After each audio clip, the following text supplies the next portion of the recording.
Pagkakaalam ko, he was now in the custody of the Digo City Police Office.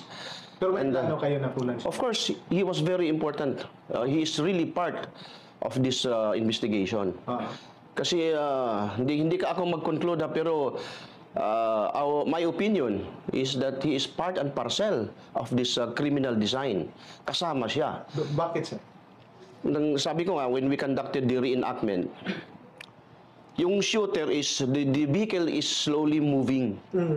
And while while the vehicle is moving, the shooter has really the chance to shoot.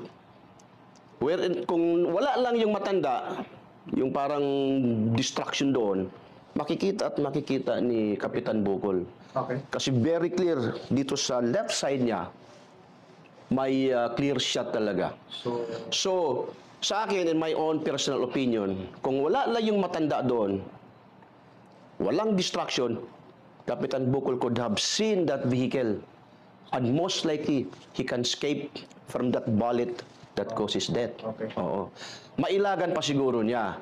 Kasi kung, siyempre itong lalaki, yung matanda, naging distraction. Kasi Nag-uusap sila. So, yung attention ni Kapitan doon sa matanda, unknowingly, bumabaktas yung vehicle, yung inuba, dahan-dahan.